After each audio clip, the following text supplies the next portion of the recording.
Aí, gravando. Bom, boa noite. Vai dar continuidade à nossa aula de proteção internacional aos direitos humanos. É um assunto bem interessante, ONU, né? Finalmente a gente vai estudar a ONU. Deixa eu trazer vocês mais para pertinho aqui. Finalmente vai estudar a Organização das Nações Unidas e não só falar da Organização das Nações Unidas, vamos compreender pelo menos os seus principais órgãos. Na aula passada a gente começou a falar alguma coisa sobre a Organização das Nações Unidas, e ONU é algo que muitas pessoas falam, né? Muitas pessoas falam sobre a ONU como se a ONU fosse algo, um único organismo sem uma divisão de órgãos. E, na verdade, a Organização das Nações Unidas, desde o seu nascimento, desde a Carta das Nações Unidas, a Carta de 1945, a Carta de São Francisco, que foi o documento internacional que criou a Organização das Nações Unidas, na verdade, nós já tínhamos ali algumas divisões. Então, já se pensou assim, existe uma Organização das Nações Unidas, e nós tivemos lá a maioria dos estados favoráveis à Organização das Nações Unidas, pouquíssimas abstenções, e pensou-se num organismo, hoje não, desde sempre, é o organismo internacional de proteção aos direitos humanos, é o maior que nós temos, em termos de promoção dos direitos humanos, em termos de defesa da paz internacional e nacional, da segurança internacional e nacional, da cooperação internacional e nacional. Então, a ONU realmente é o maior órgão que nós temos, organismo internacional, que nós temos de promoção e garantia dos direitos humanos. Para uma organização com essa estrutura poder funcionar, é claro que ela precisa de dinheiro, ela precisa de orçamento próprio, ela tem um orçamento próprio. A gente vai ver que quem vota esse orçamento, quem aprova, né, esse orçamento, é como se fosse mesmo um pequeno país. Então, existe toda uma votação orçamentária, uma previsão orçamentária, porque ela tem receita. Existe uma previsão orçamentária de valores que são encaminhados para a ONU, como? O que financia a Organização das Nações Unidas? Então, nós temos um grande organismo internacional que é financiado por valores que são encaminhados pelos Estados-parte, ou seja, os 193, 194 países, os estados que fazem parte da ONU, eles encaminham valores para a Organização das Nações Unidas. Isso vai depender muito do produto interno bruto ali, do PIB do país, mas a gente sabe que os Estados Unidos é o maior financiador da ONU. Então, nós temos aí muitos países pagando, né, entregando dinheiro para a Organização das Nações Unidas para ela poder fazer toda essa gestão que ela faz. Nós temos órgãos que são diretamente ligados à Organização das Nações Unidas, temos órgãos que são indiretamente ligados à ONU. É claro que existem órgãos que ela não detém aquele controle total, como a Assembleia Geral da ONU, como o Conselho de Segurança da ONU, que estão ali dentro da Organização das Nações Unidas. Existem outros organismos internacionais que indiretamente estão vinculados, como a OIT, como a OMS, a própria OMS, Organização Mundial de Saúde, como a própria OMC. Então, assim, são organismos internacionais? Eles estão diretamente ligados à ONU? Não, mas existe uma relação. Indiretamente, eles estão ligados à Organização das Nações Unidas. Então, ela tem uma dotação própria, verba própria, e como que ela gasta esse dinheiro que ela recebe? Ela tem que ter uma previsão orçamentária, então é como se fosse um ente público, né? Que, por exemplo, o município tem uma previsão orçamentária, uma dotação orçamentária, o Estado tem, a União tem, e não seria diferente com esse organismo internacional. Então, a ONU tem uma previsão orçamentária, e esse orçamento, ele é votado. Então, os estados que encaminham esses valores, e esse valor não é só dos estados. A Organização das Nações Unidas pode receber doações. Então, suponhamos que alguma empresa queira fazer uma doação para a ONU, é possível. Suponhamos que alguma pessoa física queira fazer alguma doação para a ONU, é possível. Alguma ONG queira fazer doação para a ONU, é possível, tá? Então, essa receita que a ONU tem não é só de valores vindo dos Estados-parte, mas também de valores que podem vir de empresas privadas, da esfera privada, seja física, seja pessoa jurídica, de todo qualquer lugar. Então, é possível que a ONU receba valores de todos os lados. Então, quem vota esse orçamento são os próprios estados partes que compõem a ONU. Então, nós temos aí 193, 194 países que integram a Assembleia Geral da ONU, e é função da Assembleia Geral da ONU a votação desse orçamento. Então, é apresentado para todos que estão ali naquela reunião ordinária, geralmente é feito na reunião ordinária da Assembleia Geral, é apresentado para todos, eles recebem previamente esse orçamento, eles fazem um estudo, do que vai ser gasto com o quê, para manter o quê, isso aqui é encaminhado para a CIJ, isso aqui vai ser encaminhado para o Conselho de Desenvolvimento Econômico e Social, isso aqui vai ser encaminhado para o Comitê de Direitos Humanos, para a Comissão de Direitos Humanos, isso aqui vai ser encaminhado para o Conselho de Segurança, isso aqui nós vamos colocar no fundo de emergência, de situações emergenciais dos estados em situação de vulnerabilidade. E aí a gente tem, por exemplo, a pandemia. Então, existem valores que tem que ter na previsão orçamentária da ONU, existe um orçamento, né? Então, existe ali fundo emergencial para países em situação de vulnerabilidade. Independente do que aconteça, tem que ter uma previsão orçamentária. E existe. Tanto que, se vocês observarem, muitas pessoas perguntam, mas a ONU não pode contribuir com alguma coisa? Para países em situação de vulnerabilidade, considerados pela ONU com situação de vulnerabilidade, sim. Então, existe a possibilidade de fazer repasse para estados que são na extrema pobreza, que não tem a menor condição de se sustentar numa pandemia, assim, extrema mesmo. Então, tem uma lista de países que recebem aí valores da Organização das Nações Unidas. Para fins de missões humanitárias, então tem valores destinados para a questão envolvendo refugiados, enfim, auxílio à Cruz Vermelha. Então, tem toda uma questão orçamentária bem detalhada.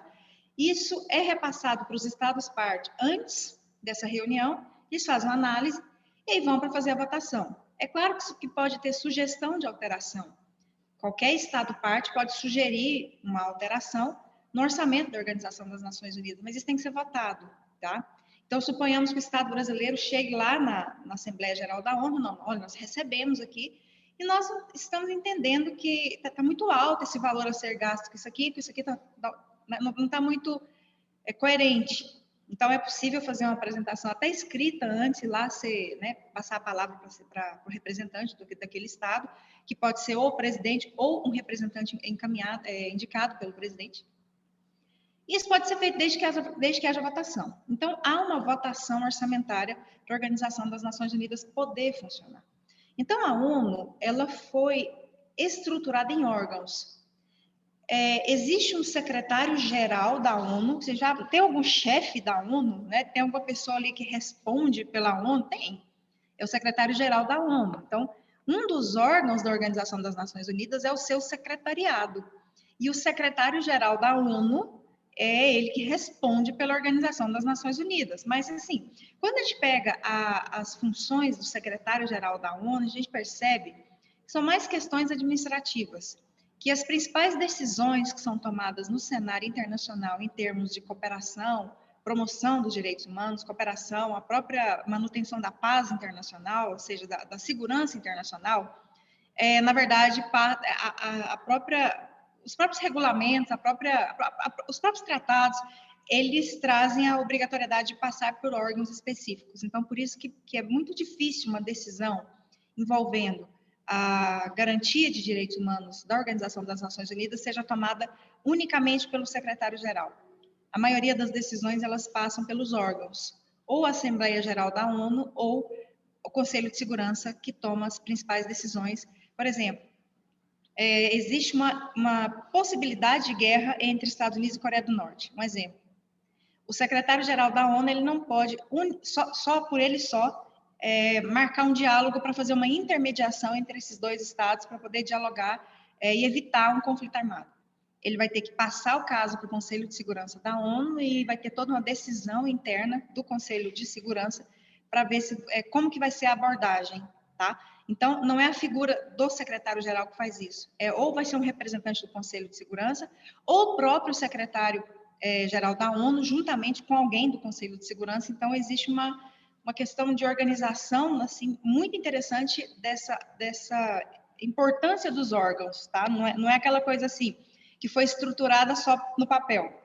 Os órgãos da ONU têm realmente um papel muito importante na condução da Organização das Nações Unidas. E pelo fato da ONU ser tão grande, pela a grande quantidade de órgãos ligados diretamente ou indiretamente, gera um certo problema em termos de pronunciamento. Então, às vezes, sai lá do Comitê de Direitos Humanos da ONU, lá em Genebra, uma manifestação sobre um caso. E aí, chega naquele determinado estado que a ONU se pronunciou. E aí eu vejo sempre, a gente fica acompanhando, né, os sites, os portais, eu sempre vejo um comunicado nas redes sociais da organização da ONU, falando que foi divulgado isso, mas não foi feito pelo porta-voz oficial da ONU. Na verdade, a Organização das Nações Unidas tem vários órgãos, e na verdade quem encaminhou essa recomendação foi o órgão X. Então, observe que ao mesmo tempo que a gente pensa assim, nossa, mas essas recomendações, elas não têm que passar pelo secretário-geral? Às vezes não. Então, os órgãos têm uma certa autonomia de decidir. Por exemplo, a Corte Internacional de Justiça, que a gente vai ver daqui a pouquinho, que é o único órgão judicial da ONU. A ONU tem um tribunal próprio. Então, o único órgão judicial da ONU é a CIJ. Então, nós estamos num litígio internacional. Vamos pegar aquele caso que a gente já tratou aqui, para dar como exemplo, que foi o caso Alemanha versus Estados Unidos. Ou seja, Estados Unidos, você violou a Convenção para assuntos de Viena para assuntos consulares, então você violou uma norma de direito internacional. Aí está lá um litígio da Alemanha contra os Estados Unidos na Corte Internacional de Justiça, porque violou uma norma de direito internacional. É caso de direitos humanos? Sim, mas é coincidência, tá? Porque a CIJ ela não só julga casos de direitos humanos. Aí o que acontece? Algum representante dos Estados Unidos quer tentar resolver a situação extra-corte, ou seja, marca uma reunião com o secretário-geral da ONU, deixa lá, tem 15 juízes na CIJ, marca uma reunião paralela com... O que aconteceu? Eu falo para vocês o que aconteceu. Algum representante do governo, esse exemplo, tá, norte-americano, marca uma reunião com o secretário-geral da ONU e fala, olha, lá dentro da sua corte, a CIJ, nós estamos sendo processados pela Alemanha. Somos os maiores financiadores da Organização das Nações Unidas. Como é que vai ficar? A gente vai continuar sendo processado ali? Como é que fica? E aí, o que acontece? A gente pensa, nossa, agora o secretário-geral da ONU vai lá entrar, vai lá na corte, vai tirar o processo, enfim, não pode. Então, existe uma certa independência aí, pelo menos em tese, aqui falando para vocês em termos de regulamento, de regimento, o próprio regulamento da Corte Internacional de Justiça. Os 15 juízes têm autonomia para julgar ações. Então, porque aqui é uma situação muito complicada. Quando a gente fala em ONU, Organização das Nações Unidas, a gente tem que usar o aspecto jurídico, o aspecto da área de vocês, de relações internacionais, e o aspecto da política internacional. Porque, assim, essa questão de tentar a influência dentro da organização é muito forte. Então, às vezes, o Estado está sendo processado dentro de uma corte, que é o órgão judicial da ONU, e alguém aqui tentando contornar a situação dentro da política internacional, e não pode. Por quê? Porque a corte tem total independência. Então, a gente tem que compreender bem o que eu vou dizer, vou até compartilhar o material com vocês, tem que compreender bem essa estruturação da ONU, que cada órgão tem a sua autonomia para tomar as suas decisões, independente de questões de política internacional. É claro que a gente sabe que influencia, as relações internacionais podem influenciar, sim. Teve um caso que foi julgado pela Corte Internacional de Justiça, que foi um caso que ficou muito tempo na Corte, que foi aquele caso que eu já mencionei com vocês, envolvendo a barragem no Rio Danúbio. Então, foi construída a barragem no Rio Danúbio, fazendo fronteira, né, Eslováquia e Hungria. Foi feito um tratado entre Eslováquia e Hungria, especificamente para a construção dessa barragem, por questão fronteiriça, né, pegou os dois estados. A Hungria, com uma característica extrema de proteção ambiental, A Eslováquia, com uma característica totalmente oposta, ou seja, não estou preocupado com o meio ambiente, eu estou preocupado com o desenvolvimento. Então, a Eslováquia começa a poluir o rio Danúbio, a Hungria recua, fala, não, isso aqui não tem condição de permanecer, vamos arrebentar com tudo. Aqui o que a Hungria faz? Paralisa o funcionamento da parte dela. Então, ela violou o tratado, mas a Eslováquia também tinha violado. Porque no tratado tinha que não podia ter contaminação ambiental, teria que ter o princípio da prevenção, da precaução, enfim.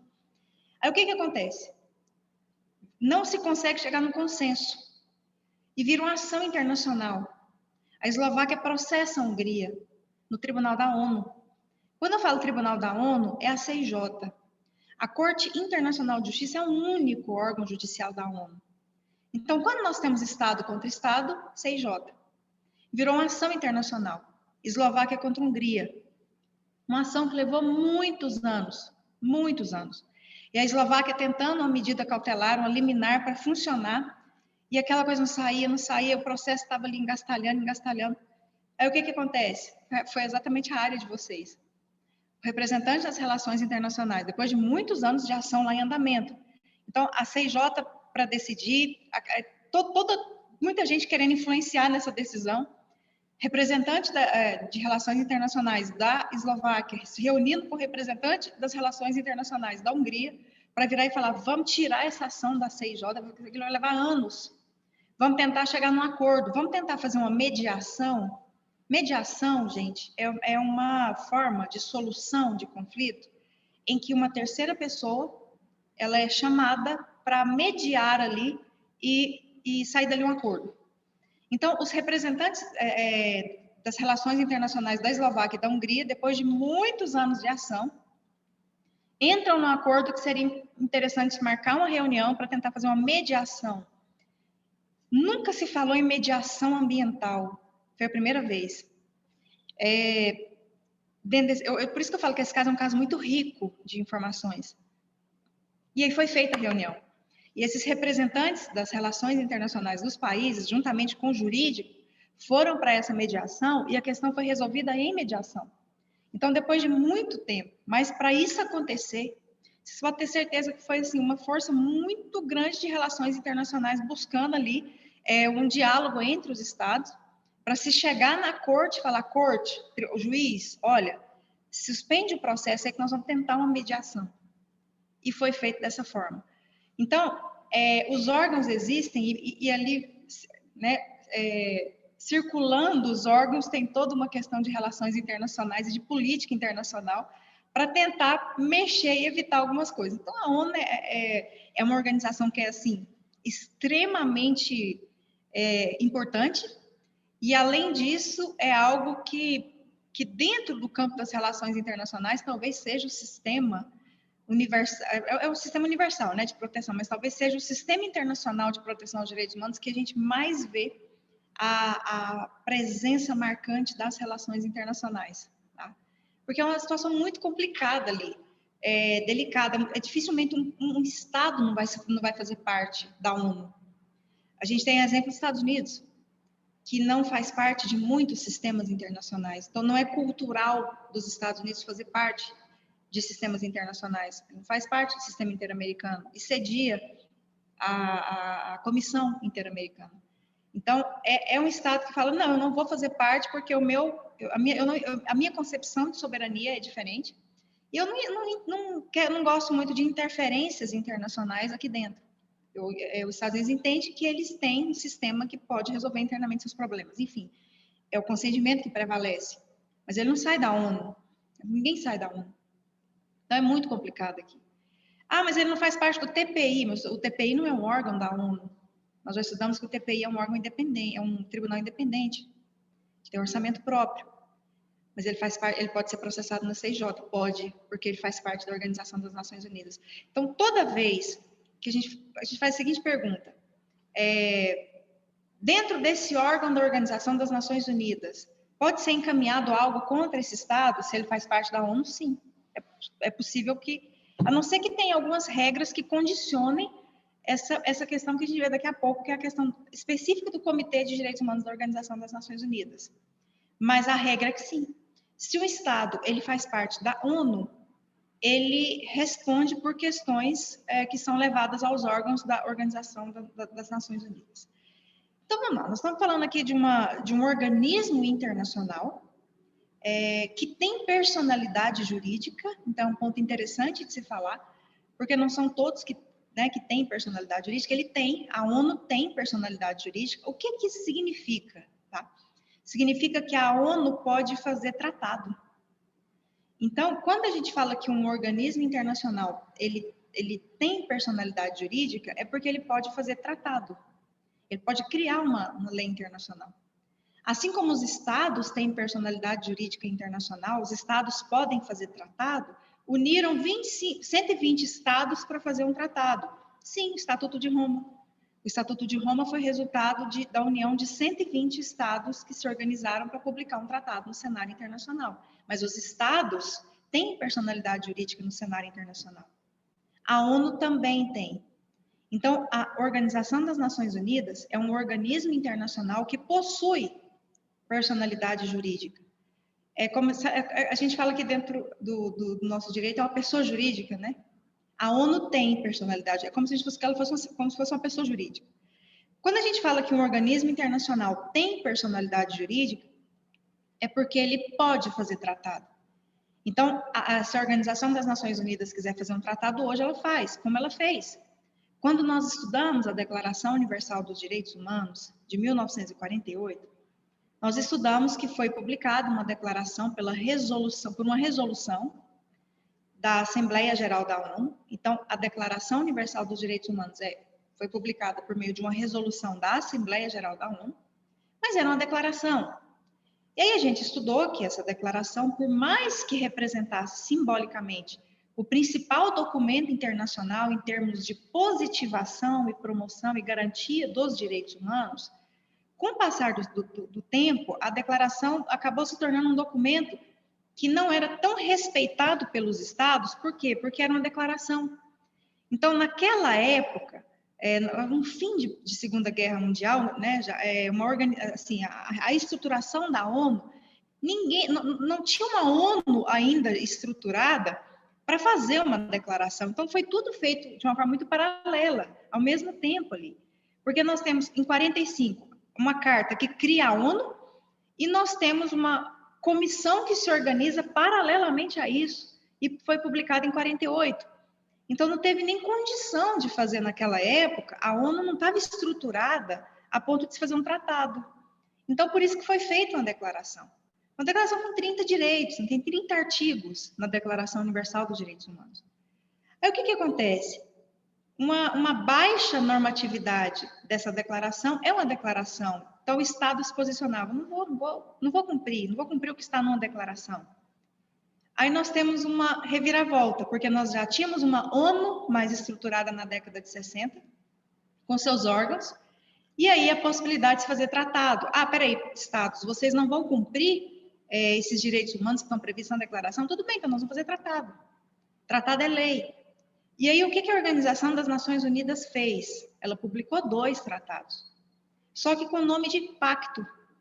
Então, vocês vão lembrar da aula de Declaração Universal dos Direitos Humanos, quando a gente falou desses pactos.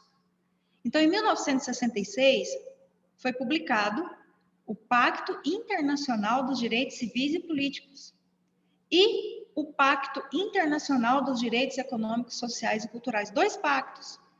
É claro que nesses pactos foram incluídos mais direitos do que a própria Declaração Universal.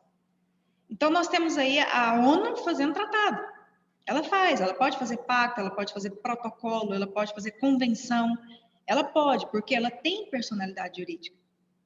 Vai lá e cria 2 pactos, em 66. E os estados não era automático. Não era assim, eu tenho aqui, na década de 60, 80 estados que fazem parte da ONU. Não é automaticamente esses estados já ratificam automaticamente esses tratados, não. Como é um tratado, os estados tinham que fazer o processo de ratificação. Então, o fato de um estado fazer parte da Organização das Nações Unidas não significa que esse estado automaticamente estava sujeito a esses pactos que foram feitos em 66. Então, eles tiveram que fazer o seu processo de ratificação. Tanto que O Brasil, se eu não me engano, só ratificou efetivamente, promulgou internamente o Pacto Internacional dos Direitos Civis e Políticos em 92, no mesmo ano da Convenção Americana. Então, o pacto de 66, no Brasil, só teve mesmo vigência com a promulgação do decreto do Executivo em 92, se eu não me engano, julho de 92. Então, foi muito tempo. Ou seja, o Brasil fazia parte da ONU? Fazia. Mas ele estava sujeito às obrigatoriedades do Pacto Internacional dos Direitos Civis e Políticos? Não. Só depois de 92, que foi o ano que efetivamente ele ratificou, promulgou internamente, teve o decreto legislativo, depois o decreto do executivo, e aí teve validade dentro do Brasil. Então, o Brasil estava sujeito às regras do Pacto Internacional dos Direitos Civis e Políticos, e no mesmo ano do Pacto Internacional dos Direitos Econômicos, Sociais e Culturais. Então, a ONU faz tratado, é possível. Por quê? Porque ela tem personalidade jurídica. Daqui a pouquinho a gente vai voltar melhor nessa questão dos pactos, tá? A gente vai falar melhor deles, porque é o ponto principal da nossa aula, porque dentro da ONU, dentro da Organização das Nações, no âmbito da Organização das Nações Unidas, o principal tratado de promoção e garantia dos direitos humanos, que é a nossa matéria, a nossa disciplina, se a gente estivesse falando assim de outras áreas, tem outros tipos de tratado, mas estamos falando especificamente de proteção internacional dos direitos humanos, no âmbito da Organização das Nações Unidas, os principais tratados são esses dois. O Pacto Internacional dos Direitos Civis e Políticos e o Pacto Internacional dos Direitos Econômicos, Sociais e Culturais. São esses dois, que foram feitos em 66. Cada estado que faz parte da ONU promulgou, ratificou esses pactos em anos distintos. O Brasil foi em 92. Tá? Eu achava que órgãos públicos não podiam ter personalidade jurídica. Eu chegava no órgão público, agora tem que descobrir que não. Mas, assim, é uma exceção, né? Uma exceção, né? Duas perguntas. Se a ONU tem personalidade jurídica, então ela pode ser réu, ou seja, ela pode ser processada. Pode. E se eu processo a ONU, automaticamente eu estou processando 194 países que fazem parte da Você vai processar, na verdade, quando você processar, se você quiser processar a Organização das Nações Unidas, você vai ter que dizer qual órgão da Organização das Nações Unidas te lesou. Então, o que acontece? Como a CIJ é o órgão judicial da ONU, com certeza a CIJ vai estar envolvida nessa questão. Então, o que a gente fala ONU é porque realmente parece que é tudo uma coisa só. E a gente vai ver que não é esse o ponto. Eu até mencionei com vocês na aula passada um exemplo bem interessante que tinha saído na mídia há uns dias, que foi que o governo teve um diálogo com a ONU para aquisição de vacinas. Na hora que eu vi a notícia, eu falei, gente, mas com quem da ONU, gente, que conversou sobre a ONU não tem fornecimento de vacina, como é que vai funcionar? Então, assim, acaba que passa uma notícia para as pessoas e as pessoas falam, as pessoas replicam, né, multiplicam isso. Não, mas o governo está com a ONU. Mas a ONU quem? Tem uma pessoa para representar. Se foi com o secretário-geral, acho muito difícil. Ele não vai tratar dessas questões. Certamente, como disse para vocês, certamente foi com o órgão que se chama Conselho de Desenvolvimento Econômico e Social da Organização das Nações Unidas, com algum representante desse órgão, e o objetivo foi solicitar auxílio para intermediar com outro estado um diálogo para cooperação no fornecimento de insumos de produção da vacina. Então, o negócio não apareceu desse jeito, não apareceu assim. O governo do estado conversa com representantes do Conselho de Desenvolvimento Econômico e Social da Organização das Nações Unidas para intermediar com o estado XYZ a aquisição de insumos para a produção interna de vacina. Não apareceu desse jeito. Só apareceu assim, o governo conversa com a ONU para buscar vacina. Então, a gente tem que saber. É claro que nem todos da população vão ter acesso a essas informações, mas vocês precisam. Vocês são cobrados em relação a isso. Se alguém chegar em vocês e falar assim, nossa, mas o governo do estado, seja o nosso, seja o do Rio, do estado de Minas, enfim, do Sul, o governo do estado X conversou com a ONU para isso. Me explica como que acontece esse diálogo. Na verdade, é mais a área de vocês do que do próprio direito. Porque não é meu direito que vai explicar essas relações, é as relações internacionais. Então, vocês, como eu sempre falo em todas as aulas, vocês têm uma visão mais fácil de assimilar esses diálogos, essas relações internacionais, porque relações internacionais não é só entre pessoa pessoa e Estado. A gente vê desde a nossa primeira aula, nós já vimos todos os tipos de relações internacionais aqui. Nós vimos relações internacionais de pessoas vítimas com sistemas regionais de proteção, vimos relações internacionais de Estado com Estado, relações internacionais de tribunal com Estado, relações internacionais entre tribunais. Eu acho que, não sei se foi alguém dessa sala que me perguntou na última aula sobre o possível diálogo, acho que foi dessa sala mesmo, nessa turma, que me perguntou se era possível a jurisprudência de um tribunal ser utilizada em outro tribunal de direitos humanos. E é o diálogo normativo de fertilização cruzada, já vai ver isso lá na frente. Já vimos relações internacionais de tribunais com tribunais, a própria ONU com seus órgãos, de governos. Mas precisa ser o federal para ter acesso ao internacional? Não. Pode ser o governo municipal que queira manter uma relação internacional. É possível que o governo estadual queira, por si só, manter uma relação. Não precisa pedir bênção. Município chega no governador do estado e fala, olha, eu quero fazer uma relação internacional. Não, você não precisa ir lá acionar. O município tem essa personalidade, essa capacidade de manter relações internacionais. Pessoas têm. Então, o problema é quando não tem as relações internacionais. O problema é quando a pessoa física, é quando aquele Estado ele começa a cortar as relações internacionais com outros Estados. Vocês podem perceber que tem pessoas que têm um trânsito muito bom com governantes de outros países, com sistemas internacionais. Tem países que têm uma relação muito boa com sistemas regionais de proteção. Então, quando a gente pensa em relações internacionais, é um negócio muito mais amplo. Pelo menos dentro do Sistema Internacional de Proteção aos Direitos Humanos, é algo muito grandioso que a gente tem que pensar aqui em termos de como que vocês podem contribuir, principalmente para fortalecer, para manter as relações internacionais. Como nós falávamos na aula passada, não adianta nada ter todo um arcabouço normativo, um arcabouço de leis, uma declaração universal, um pacto internacional dos direitos civis e políticos, Convenção Americana de Direitos Humanos, Convenção Europeia de Direitos Humanos, Estatuto de Roma, o regulamento da Corte Internacional de Justiça, inúmeros tratados que nós temos aí em diversas áreas, econômica, ambiental, de direitos humanos, questões humanitárias, sem relações internacionais. Não tem efetividade. O cenário internacional já possui uma baixa efetividade, principalmente em termos de proteção internacional dos direitos humanos. Já é uma luta conseguir, por meio de uma sentença, obrigar um Estado a cumprir essa sentença. Já é uma luta, isso porque, por lei, juridicamente falando, esse Estado tem que cumprir. Agora, é claro que esse cumprimento vai vir de uma forma muito mais natural se existe uma boa relação internacional dos Estados com aquele sistema, com aquele tribunal, como acontece com o Tribunal Europeu de Direitos Humanos. Então, dificilmente a gente vê uma decisão que não é cumprida naquele tribunal. Então, o ponto-chave de efetividade do direito internacional, eu vou até mais longe, eu não vou falar do direito internacional não, porque direito internacional é uma espécie. Existe um gênero muito mais amplo aqui, que é a internacionalização do direito.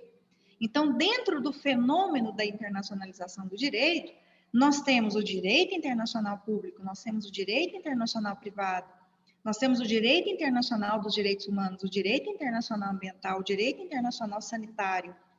Por que alguns organismos internacionais sanitários, por exemplo, questão de saúde, por que a OMS tem relações melhores com alguns estados? Por que a OIT tem algumas relações melhores com alguns estados? Compreenderam a amplitude da área de você? É muito amplo. Nessa turma é muito bom falar sobre isso. Isso é assimilado de uma forma muito tranquila. Quando a gente fala isso no direito, no curso de direito, posso dizer para vocês, é a mesma matéria com foco diferente. Eu estava até conversando aqui com o John antes da aula. Lá são 2 horas, a gente fala quando eu falo da importância das relações internacionais, o pessoal do direito já, professora, não tem nada a ver. Se está na convenção, tem que cumprir. Tem que achar uma forma de obrigar o Estado a cumprir. Ou seja, quem toda aquela, tem que pegar, se a convenção fala que tem que cumprir, o Estado tem que cumprir e enfiar a goela abaixo do Estado. Gente, o negócio só vai arrebentar mais, se for feito dessa forma. Na verdade, não é, aí eu até falo para a turma, não é bem o campo, a área de vocês, se vocês querem atuar nessa área, vocês precisam compreender que um sistema internacional ele só vai ter efetividade a depender das relações internacionais, as pontes internacionais que são construídas. Se você quer impor, isso nós tivemos um exemplo maior que nós tivemos foi a decisão do caso Belo Monte, que foi um divisor de águas. O Brasil sempre teve um posicionamento muito bom em relação à Comissão Interamericana, ao sistema interamericano. Depois que saiu aquela decisão para paralisar a usina agora, pare imediatamente, senão você esses Brasil, nossa, mas virou uma confusão tão grande que aí os representantes, porta-voz do governo na época foi lá, manifestou, falou, olha, se vocês insistirem dessa forma, sem nem nos ouvir e dar a oportunidade, nós vamos sair do sistema. Então, a experiência internacional já diz que não é dessa forma que se busca a efetividade de um sistema internacional. Na verdade, tem algo muito maior, que são as relações internacionais, que até mais que a própria lei, porque o que nós temos de situações de descumprimento de decisões, e infelizmente não temos uma sanção internacional, que é o que vocês sempre me perguntam, professora, mas se não cumpre, se esse Estado faz parte do sistema internacional e não cumpre, não tem uma sanção, uma punição, algo, então existe essa falha no sistema internacional. O que a gente quer são as relações internacionais para manter aquele determinado sistema. Mas, enfim, voltando aqui.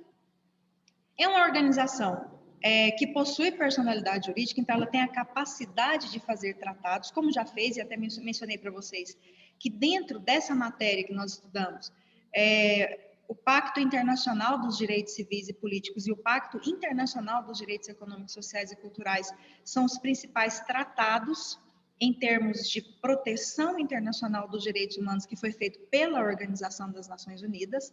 E agora a gente vai passar um pouco os órgãos, tá?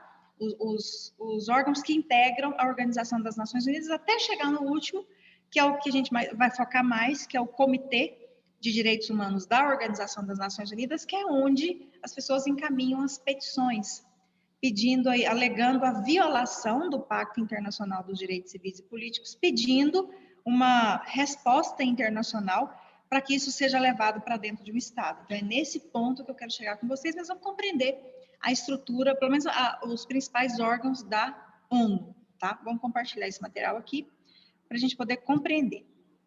Antes de compartilhar, eu estava até conversando com o John mais cedo, eu estou só esperando, até hoje,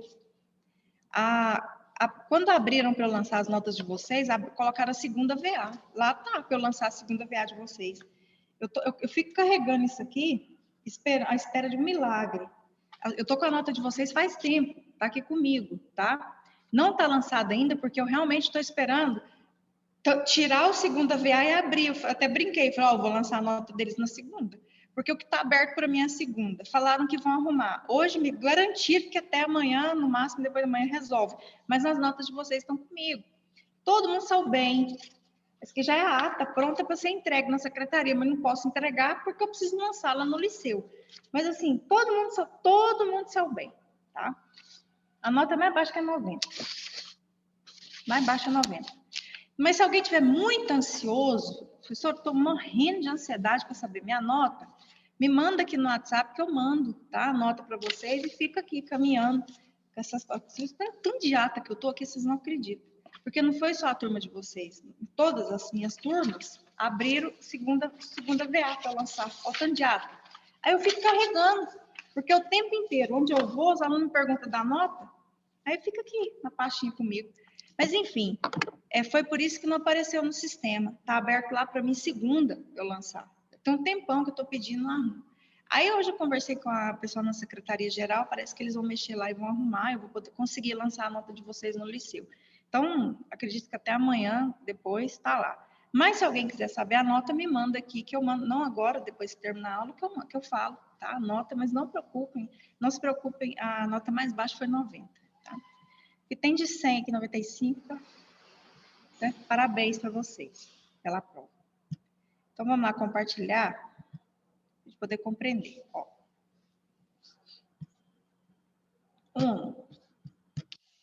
Como a gente já estudou, a ONU foi criada pela Carta das Nações Unidas em 1945, e teve uma conferência em São Francisco, por isso que a gente fala que qual que é o nome do documento que criou a ONU? O Carta das Nações Unidas, Carta de 1945, Carta de São Francisco. A gente fala, acho que desde o semestre passado, né? A gente fala desse documento internacional que não é a mesma coisa que Declaração Universal dos Direitos Humanos. E essa Carta das Nações Unidas, Carta de São Francisco, ela traz os objetivos e princípios da ONU. Então, nós temos aqui, todos esses objetivos e princípios vão se basear no quê? Na paz internacional, na segurança internacional e na cooperação internacional. Todos eles. A gente pode ler, vocês podem querer até decorar, mas vou dizer para vocês que todos vão ter relação com a manutenção da paz internacional, da segurança internacional e da cooperação internacional. Então, lá, manter a paz e a segurança, né, tomar medidas coletivas para prevenir e afastar a ameaça à paz, reprimir atos de agressão, ou seja, tudo isso é função geral da ONU. É claro que isso vai ser dividido agora por órgãos, que a gente vai ver daqui a pouquinho. Desenvolver relações de amizade entre as nações, baseadas no respeito, no princípio da igualdade de direito, na autodeterminação. Então, nós estamos vendo aqui a cooperação internacional. Realizar a cooperação internacional, resolvendo os problemas internacionais de caráter econômico, social, cultural, humanitário. Vocês estão vendo o papel que a ONU tem. Vai justificar a busca de auxílio na ONU dentro de algum órgão para intermediar o diálogo com outros países? Vai, porque é função da ONU fazer isso.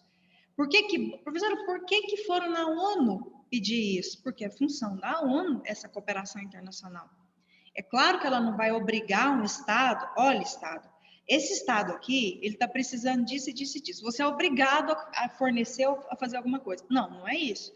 Não é impor e dizer que você vai fazer isso. É estabelecer um ponto. Às vezes, um Estado, ele não tem nenhuma comunicação com o outro.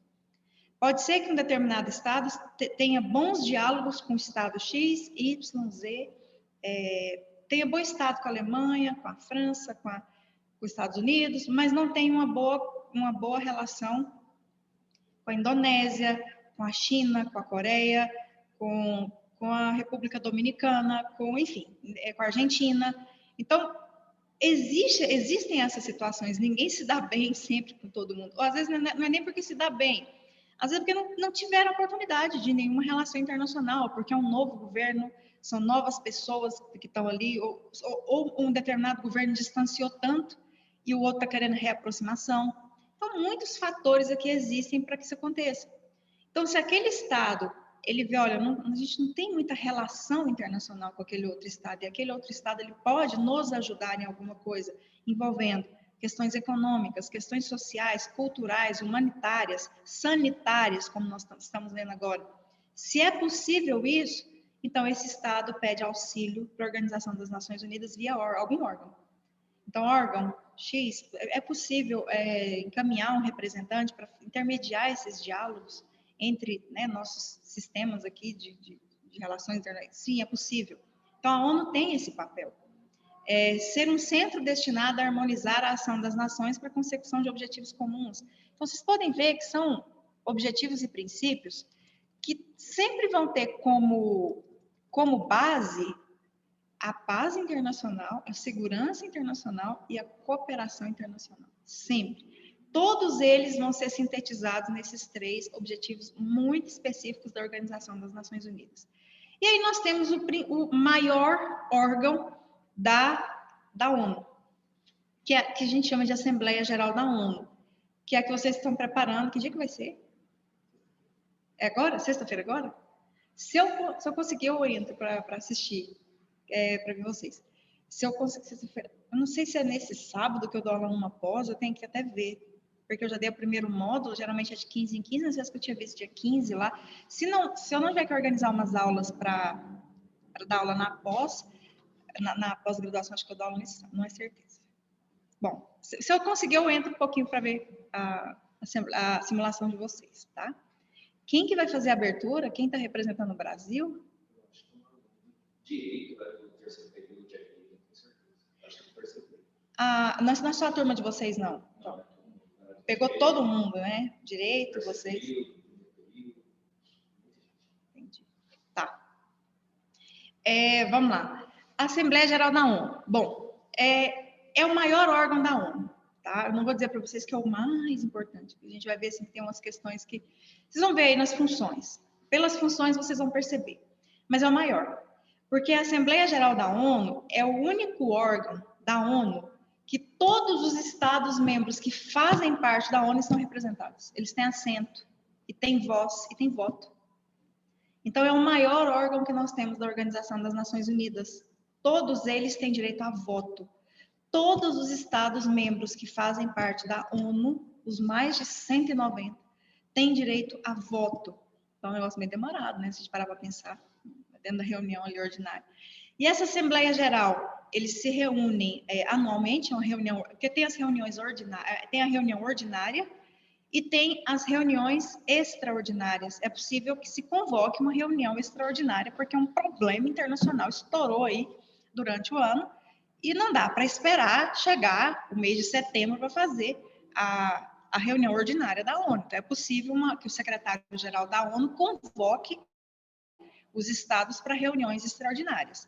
Mas a reunião ordinária, ela acontece uma vez por ano, ela é anual, e como eu acho que eu já havia dito para vocês, ela acontece na terceira terça-feira do mês de setembro. É a previsão no regimento, tá, da Assembleia Geral da ONU para acontecer. Pode acontecer em outro dia, em outra data? Pode. Determinadas circunstâncias pode ocasionar o adiamento, pode ocasionar a antecipação, enfim, é possível que não seja nessa data, mas regimentalmente a reunião da Assembleia ordinária da Assembleia Geral da ONU, ela acontece toda terça-feira, a terceira terça-feira do mês de setembro de todos os anos. Ela acontece geralmente, né, não agora, mas geralmente de forma presencial, depois da pandemia, de forma presencial em Nova York, na sede da ONU, e o mês de setembro é um mês de muita movimentação lá. Então, todo mundo sabe que lá em Nova York fica uma movimentação muito grande, porque geralmente não vai só uma pessoa, vai uma delegação, então, vão muitas pessoas. E cada estado pode encaminhar até 5 representantes. Claro que uma pessoa vai ser o porta-voz. Geralmente vai o chefe de estado, né? Geralmente é o presidente, mas pode ser que ele não vá. E ele indique alguém para falar em nome do estado. É possível sim. E aí, o que acontece? Ela pode, como eu falei para vocês, ela pode ser adiada, né, essa reunião, por decisão dos seus próprios membros. Então, nós temos aqui algumas funções da Assembleia Geral da ONU. Olha que interessante as funções.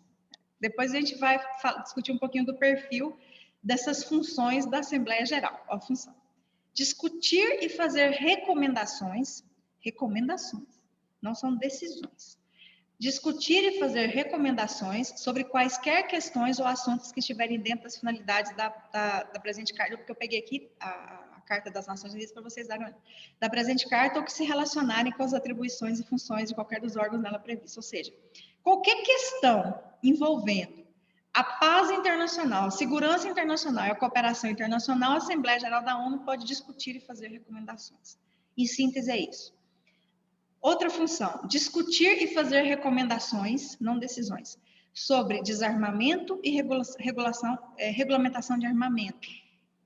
Então, nós vamos fazer tem determinado país que está querendo fazer o Estatuto do Desarmamento, do armamento, enfim, questões envolvendo armamento ou desarmamento. A Assembleia Geral da ONU pode discutir e fazer recomendações. Recomenda-se que esse Estado adote, recomenda-se que os Estados não tenham. Então, são recomendas. Dos ambos. Considerar os princípios gerais da cooperação e da manutenção da paz e da segurança internacional, como eu falei para vocês. Fazer estudos e recomendações sobre cooperação internacional. Sempre são, né, recomendações, estudos, sugestões, enfim. Recomendar para a solução pacífica de qualquer problema, qualquer situação, mas qualquer problema internacional. Ou seja, vamos resolver pacificamente, recomendar. Então, vocês podem perceber que tem ali, tem outras, tá, que são exclusivas da Assembleia Geral, porque essas podem até ser delegadas. Essas não, são exclusivas. Eleger os membros, não, porque assim, o Conselho de Segurança, a gente vai ver agora, o Conselho de Segurança da ONU tem 15 membros, 5 permanentes e 10 não permanentes. E esses 10 não permanentes são votados. Então, eles mudam, né? A representatividade do Estado muda. Agora pode estar lá, no Reino Unido permanente, né? A Argentina pode estar lá, a República Dominicana pode estar lá, como não permanente. Brasil pode estar lá como não permanente. Eles trocam, porque o mandato é de 2 anos. Então, quem que elege esses 10 é a atribuição da Assembleia Geral. Então, eleger os membros não permanentes do Conselho de Segurança da ONU e os membros do Conselho de Tutela, e Econômica e Social, que são os outros órgãos da ONU. Então, é a Assembleia Geral que faz a eleição desses membros não permanentes e de outros órgãos da ONU. Votar o orçamento da ONU, como eu havia dito para vocês. O orçamento, ele, em termos práticos, ele é previamente encaminhado, porque é muita coisa para se chegar lá na hora, fazer a leitura e colocar tanta gente para falar. Então, é previamente encaminhado para os estados tomam conhecimento do orçamento, olha, a receita é tanto, nós estamos aqui, a previsão orçamentária de gastar tanto com isso, tanto com aquilo, tanto com isso, tanto com aquilo, isso é encaminhado para os estados. Isso. É claro que a Organização das Nações Unidas tem um quadro administrativo muito grande.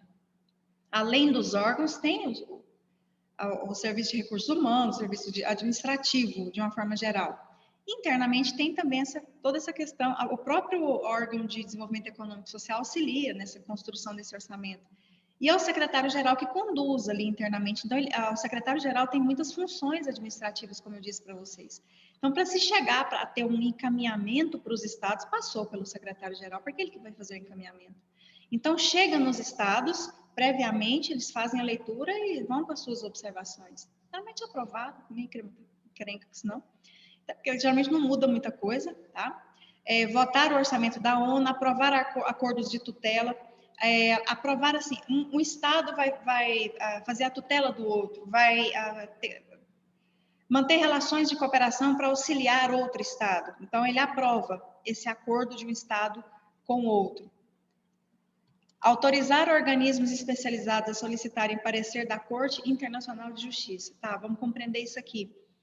A Corte Internacional de Justiça é o órgão judicial da ONU, como eu falei para vocês. É o único tribunal que a ONU tem. Porque nós temos a Assembleia Geral da ONU, nós temos o Conselho de Segurança, nós temos o Conselho de Desenvolvimento Econômico e Social, o Comitê, nós temos o Comitê de Direitos Humanos, mas o único tribunal com juízes que vão julgar e ter decisões judiciais é a CIJ.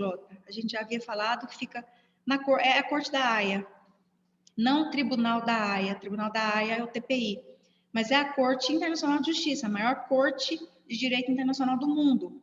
Então, ela é ligada à ONU, ela não é um órgão independente, tá? É assim, tem a independência funcional, mas é ligada à Organização das Nações Unidas. Depende de um orçamento que vem da ONU, tá? Então, o único órgão judicial que nós temos, porque olha só, mas é a Corte Interamericana de Direitos Humanos? Não é ligada à ONU diretamente, ela é ligada à OEA, Organização dos Estados Americanos. Então, é o Sistema Interamericano de Direitos Humanos, é um sistema regional. Mas e a Corte Europeia de Direitos Humanos? É um tribunal regionalizado, é europeu de direitos humanos, ele não é diretamente ligado à ONU, é mais ligado à União Europeia. Agora, ligado à ONU, o único órgão judicial é a CIJ. E a Corte Internacional de Justiça, ela não foi criada para julgar só questões de direitos humanos, são questões de direito internacional. E litígios de Estado contra Estado, como a gente já viu. E os únicos órgãos que pode chegar lá na CIJ e encaminhar para essa corte assim, olha, estamos com um problema jurídico estamos solicitando um parecer. Qual que é a sua opinião em relação a esse problema? Então, vamos supor que a ONU está sendo, vou colocar entre aspas, processado, não vou colocar um processo, mas estão indo contra a Organização das Nações Unidas por um problema jurídico. A própria Assembleia Geral da ONU que vai receber toda essa questão, porque ela que vai analisar aquilo ali. Tá. Só que para ela poder responder um determinado estado, uma determinada pessoa, ela vai precisar de um auxílio jurídico, uma consultoria. E o único órgão judicial que ela tem é a CIJ. Então, a Assembleia Geral da ONU encaminha esse documento para a CIJ fazer um parecer jurídico. Olha, você pode se posicionar dessa forma, segundo as leis internacionais. Então, a CIJ, além de julgar litígios internacionais de Estado contra Estado, também é um órgão consultivo para emitir parecer jurídico para a Assembleia Geral da ONU e para o Conselho de Segurança. É como se fosse o jurídico da Assembleia Geral da ONU e do Conselho de Segurança. Tá, porque a previsão é só para os dois. Agora, outro organismo internacional pode solicitar esse parecer jurídico da CIJ? Pode. Desde que não seja a Assembleia Geral e o Conselho de Segurança. Pode. Desde que a Assembleia Geral da ONU autorize. Então, suponhamos que a Organização Mundial de Saúde, no atual contexto, precisa fazer um parecer jurídico porque chegou toda uma questão lá que não dá para saber se aplica, se não se aplica, enfim, legalmente falando, pode ou não pode. E suponhamos que a OMS ela precise de um parecer jurídico e queira esse parecer jurídico da Corte Internacional de Justiça, porque, querendo ou não, a CIJ tem uma credibilidade jurídica internacional muito grande. Então, a OMS não pode encaminhar, por exemplo, um pedido de parecer jurídico para a CIJ diretamente, porque quem pode solicitar essa consultoria da CIJ é só a Assembleia Geral da ONU ou o Conselho de Segurança. Agora, a OMS pode encaminhar um pedido para a Assembleia Geral da ONU de autorização para a Assembleia Geral da ONU, considerando o atual cenário, autorizar que a Corte Internacional de Justiça emita um parecer jurídico para a OMS. Aí, geralmente, autoriza. A Assembleia Geral da ONU vai lá, ok, dá uma resposta favorável, e que as tratativas podem ser feitas diretamente à CIJ. A Assembleia Geral da ONU comunica ao presidente da Corte, que também tem toda uma questão dentro da própria Corte, que para prestar auxílio jurídico à Organização Mundial de Saúde. Então, assim, tem toda uma logística internacional aí, né? Coordenar as atividades de organismos especializados. Então, suponhamos que, vou pegar um exemplo que aconteceu no Brasil, tá? Que foi feito alguns estudos. A ONU tem equipes especializadas. Por exemplo, mas como assim equipe?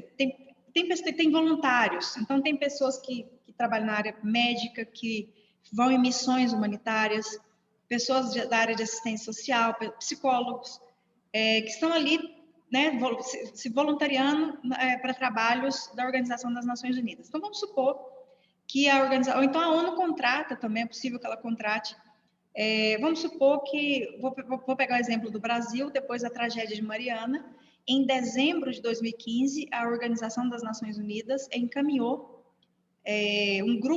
saiu um grupo da ONU, tá? que trabalha ali como voluntários da ONU, e a Organização das Nações Unidas enviou para o Brasil uma equipe de pessoas especialistas em mineração, para verificar o que estava acontecendo no Brasil, o que era aquilo, por que uma tragédia já vinha de sequência de violação de direitos humanos por atividade de mineração, por que tanto problema de direitos humanos envolvendo mineração, e a tragédia de Mariana acabou chamando muita atenção, e acabou que uma equipe veio para o Brasil fazer um estudo sobre quais os impactos das atividades de mineração em relação aos direitos humanos. E foi feito esse estudo, que foi publicado pela Organização das Nações Unidas. Foi a Assembleia Geral da ONU que coordenou essa atividade que foi feita ali por esse grupo especializado. Então, só um exemplo para dar para vocês. Deixa eu parar de compartilhar, parece que tem uma dúvida aqui. Vamos ver as dúvidas de vocês.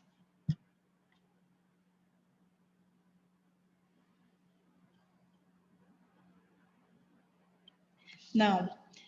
Tem uma dúvida aqui. O objetivo principal da ONU é a manutenção da paz. Se um país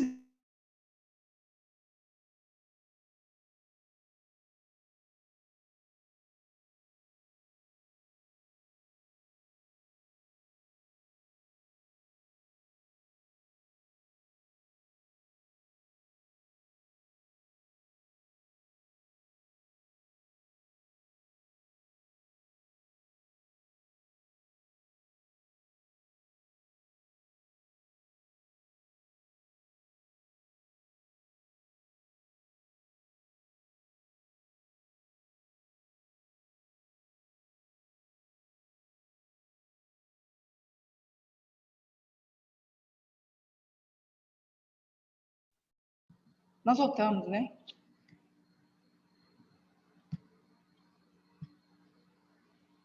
Povo, vocês estão me ouvindo?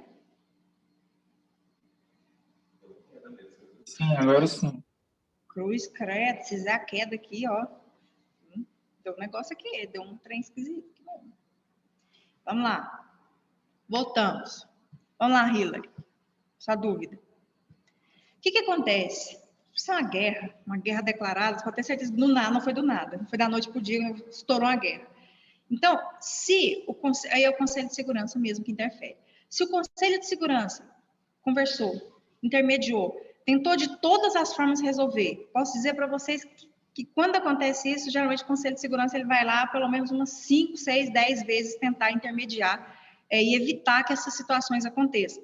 Só que tem situação que não dá. Tem situação que realmente, por mais que a ONU tente via Conselho de Segurança, os estados podem fazer e organizar um ataque sem cometer um crime, alguma coisa, um crime de guerra, um crime de agressão. Então, tem situações que a Organização das Nações não vai conseguir evitar.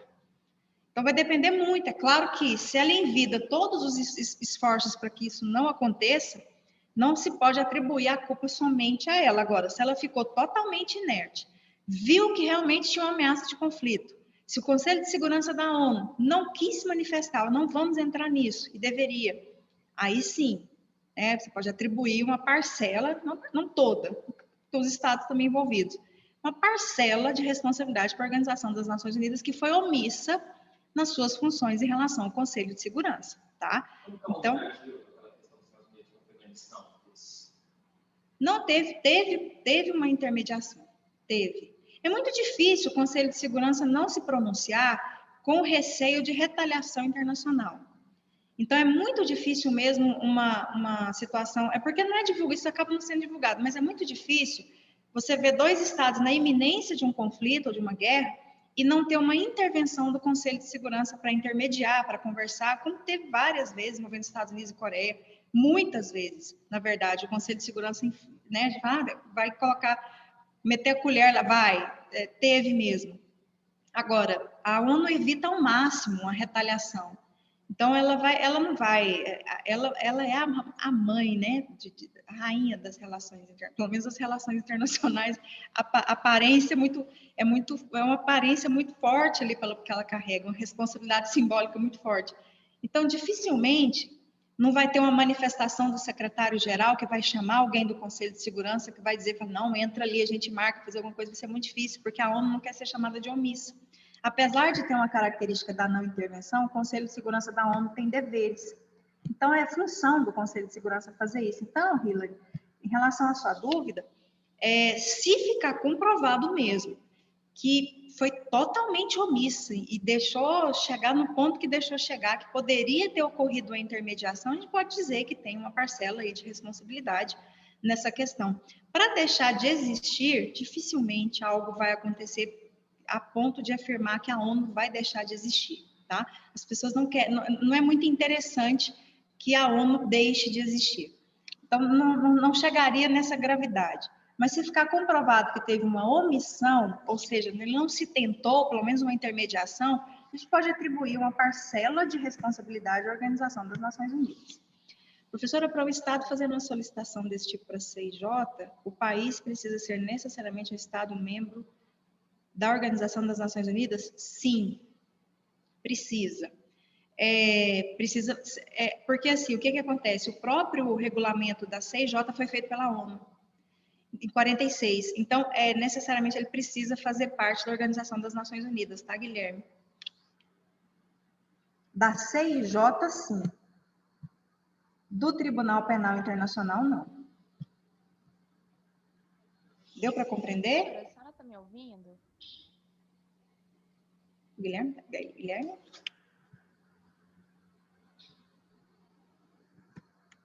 É porque, como ela é um órgão da ONU, sim.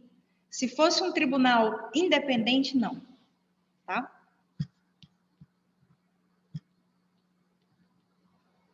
Alguma dúvida? Hillary está falando? Você está falando, Hillary? Eu não estou te ouvindo, não.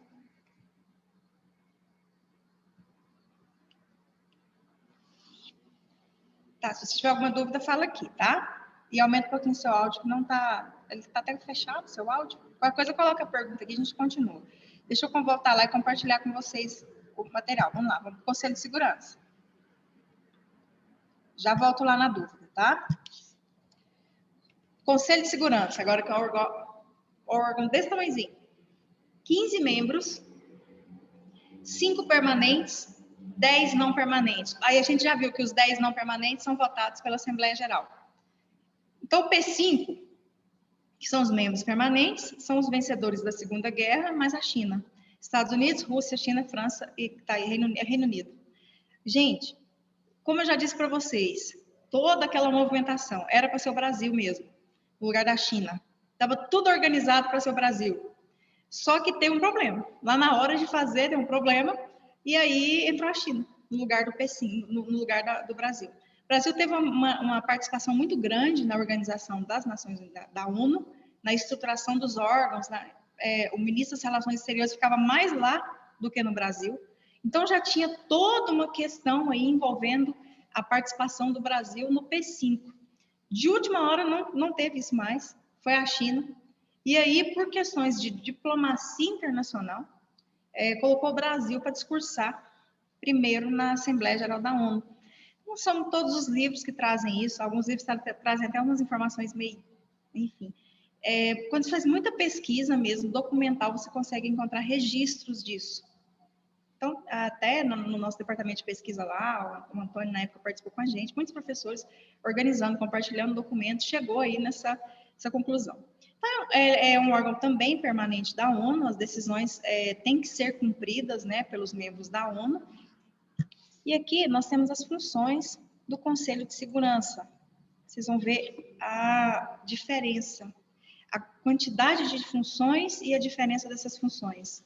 Quais são as funções do Conselho de Segurança? Regulamentar os litígios entre os Estados-membros da ONU.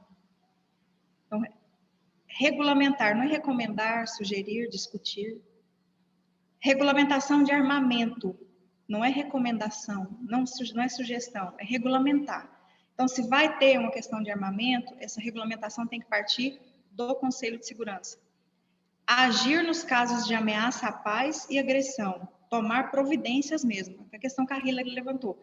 Entrar ali e dizer, vem cá, Estados, vamos tentar resolver isso aqui. Então, tem que ter uma ação do Conselho de Segurança. Decidir sobre as medidas a serem tomadas para o cumprimento das sentenças da CIJ. Algum país está descumprindo. Então, encaminha para o Conselho de Segurança, ele vai decidir qual a melhor forma de coagir aquele determinado Estado a cumprir as decisões da Corte Internacional de Justiça. Então, vocês estão percebendo que as funções do Conselho de Segurança, elas são um pouco mais... ali o poder de decisão está mais no Conselho de Segurança do que na própria Assembleia Geral da ONU. Então, está na mão de poucos, não está na mão de muitos. E principalmente dos permanentes, do P5, que não muda. Não estou falando em termos de pessoas, porque os representantes mudam. Estou falando em termos de cadeira, de assentos de representatividade. Os estados não mudam. Tá? Então, o Conselho de Segurança realmente, a gente fala, a Assembleia Geral é o maior. O Conselho de Segurança é um dos menores, mas que as funções, vocês podem ver aí, né? De que função é essa que nós estamos falando. Deixa eu ver aqui. E quando teve a invasão americana no Iraque? Na verdade, acho que até o John perguntou aqui também. Eles fazem a intermediação, eles entram. De alguma forma, eles entram para fazer. Mas não conseguiu segurar. Você pode ter certeza que para não ter, você teria visto alguma coisa de omissão da ONU. A ONU foi omissa nisso. Então, geralmente, o Conselho de Segurança até tenta. Tem situações que ele consegue segurar, tem situações que não. Tem ataques que não são programados. Como eu te falei, o problema não é da noite para o dia. As questões, elas surgem. As pessoas vão dialogando, ameaçando, vai tendo. A gente está vendo o conflito. Tem hora que a gente vê e fala, Senhor do céu, isso aqui vai dar guerra, isso aqui vai dar guerra. Não sei se vocês têm essa impressão. A gente vê lá o conflito. Não sei se vocês lembram daquela questão envolvendo Estados Unidos e Coreia. Todo dia eu olhava e falava, meu Deus, hoje vai, meu pai amado, segura. Aquilo ali teve muita intervenção, acabou não acontecendo. mas teve muita intervenção. Então, geralmente, Hillary, é função do Conselho de Segurança entrar nisso aí. Agora, se ele vai conseguir segurar, é muito difícil. Nós estamos falando de um órgão muito pequeno, estamos falando de 2 potências, né? Ou 3, dependendo da situação, 4. Então, ele faz, cumpre o papel, registra. Isso acontece, tem que ver. Teve omissão? Não teve, tá? É isso. Vamos seguindo aqui. O Conselho Econômico e Social. Aqui, o Conselho Econômico e Social, ele tem 54 membros. E aqui o mandato são 3 anos. Então, é um órgão um pouquinho maior, né? Ele não é tão grande como a Assembleia Geral, mas também não é tão pequeno como o Conselho de Segurança.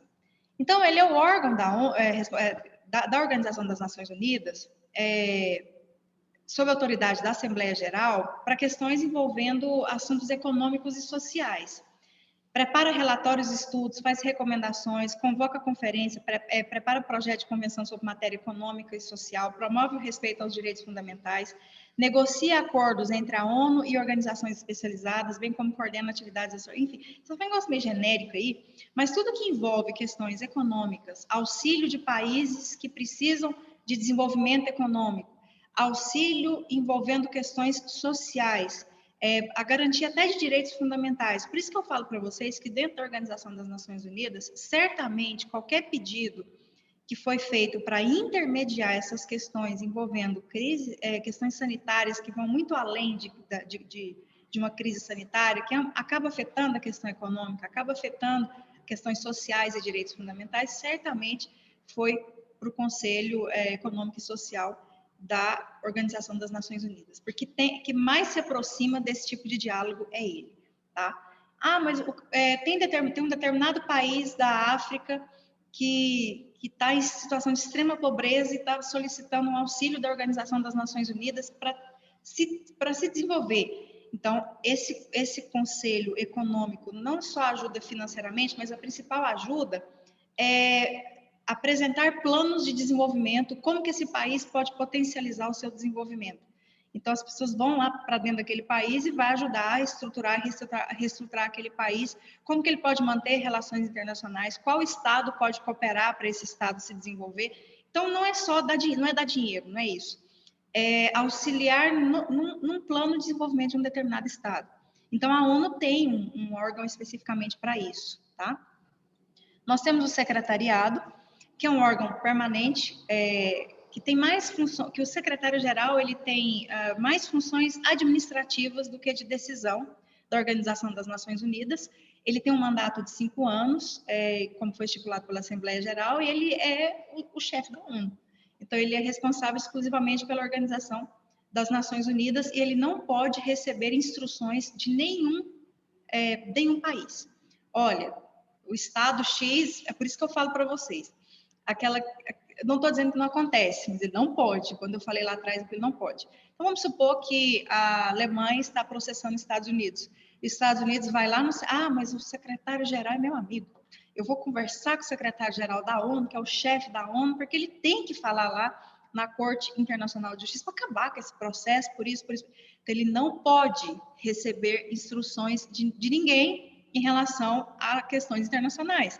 Ele, assim, ele não pode nem entrar nessas decisões da corte, porque são juízes independentes que funcionalmente, ali falando, eles que vão decidir se aquele Estado violou ou não. Então, o secretário-geral da ONU não entendam como uma pessoa que vai causar uma interferência direta numa decisão do Conselho de Segurança. Isso seja muito simples. Nós estamos aqui aguardando uma manifestação do Conselho de Segurança para o Tribunal Penal Internacional julgar crimes envolvendo o Estado Islâmico, o terrorismo, por exemplo. E já tivemos um pronunciamento do secretário-geral da ONU de que isso deve acontecer, mas até hoje não aconteceu. Então, o secretário-geral da ONU não tem esse poder de entrar lá no P5 e falar assim, olha, P5, vocês aí estão enrolando essa questão do Estado Islâmico, eu quero que vocês... Não adianta nada. Eu vou olhar para ele e falar assim, bom, legal, você vai tomar um café. Porque quem decide somos nós aqui. Então, é isso. Então, o secretário-geral da ONU tem mais funções administrativas, tá? A CIJ, a Corte Internacional de Justiça, é o órgão judicial da ONU, como a gente já estudou, já falou muito da CIJ. Além de julgar litígios internacionais entre estados, é o órgão consultivo da Assembleia Geral da ONU e do Conselho de Segurança, ou seja, é aquele órgão que, está até aqui, ó, ele tem competência contenciosa, significa competência de julgar, tá? Os litígios, e consultiva. E quem pode ajuizar essas ações? Os estados, que podem ajuizar essas ações. Então, é uma corte que é composta por 15 juízes, eleitos pela... Olha que os 15 juízes são eleitos pela Assembleia Geral da ONU e pelo Conselho de Segurança. Então, para virar juiz da CIJ, você tem que passar do crivo da Assembleia Geral e depois dentro do Conselho de Segurança, para você ter lá um mandato de 9 anos dentro da Corte Internacional de Justiça. Já tivemos algum brasileiro que tem possibilidade de reeleição. Já o ministro Rezec, ele já foi juiz da Corte Internacional de Justiça, tá? Então, ele era ministro supremo. Então, nós temos aí a vedação, como todo sistema internacional, de 2 juízes da mesma nacionalidade, ter 2 brasileiros, ou então ter 2 franceses. Então, evita repetir essa nacionalidade. Bom, aqui tem a Corte Internacional de Justiça. Aqui também tem a observação que a CIJ emite pareceres consultivos quando a Assembleia Geral ou Conselho de Segurança solicitam, bem como outros órgãos e entidades, desde que a Assembleia autorize, porque a gente viu lá atrás que é a Assembleia Geral da ONU que autoriza outro organismo internacional, alguma entidade internacional, solicitar um parecer jurídico da CIJ. Quem tem já naturalmente esse poder de solicitar um parecer jurídico é só a Assembleia Geral da ONU e o Conselho de Segurança. Outro pode, desde que haja autorização da Assembleia Geral das Nações Unidas. Esse aqui é um ponto bem específico que eu queria tratar com vocês, que é o Comitê de Direitos Humanos da ONU. Então, a Organização das Nações Unidas tem um comitê muito específico, que se chama Comitê de Direitos Humanos da ONU, que ele se reúne 3 vezes, é até interessante, é na primavera, no verão e no outono. Na primavera num lugar, no verão e no outono em outro lugar, né? Na primavera fica em Nova York, no verão e outono é em Genebra, enfim, tem toda uma questão aí. Mas assim, o ponto, ele se reúne 3 vezes por ano. E para que serve esse comitê? Esse comitê, ele, na verdade, ele serve para quê? Como eu falei para vocês, deixa eu compartilhar para a gente explicar melhor aqui. Como que funciona essa questão do Comitê de Direitos Humanos da ONU? Funciona assim. Existe um comitê, que são 18 pessoas que foram escolhidas para estar ali, que vão analisar algumas questões. Para que ele existe? Para verificar a aplicação daquele Pacto Internacional dos Direitos Civis e Políticos e o Pacto Internacional dos Direitos Econômicos, Sociais e Culturais. Eu falei para vocês que na estrutura da Organização das Nações Unidas, os 2 principais tratados, as 2 principais leis internacionais de proteção aos direitos humanos, não é a Declaração Universal. É o Pacto Internacional dos Direitos Civis e Políticos e o Pacto Internacional dos Direitos Econômicos, Sociais e Culturais. Então, quando há uma violação, então vamos supor que o país foi lá e ratificou o pacto. O pacto tem validade dentro do Estado.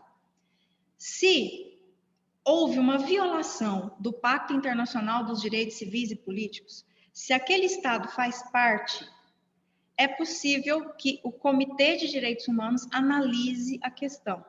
Só que aqui tem um ponto muito, muito particular do Pacto Internacional dos Direitos Civis e Políticos. Por quê? Porque o Pacto Internacional dos Direitos Civis e Políticos não basta que o Estado tenha promulgado ele internamente, que tenha feito a ratificação. Porque ele tem também um protocolo que se chama protocolo facultativo. O protocolo é um tipo de tratado também, né? É um ligado no outro. Lembra quando a gente estudou a Convenção Americana de Direitos Humanos e o Protocolo de São Salvador?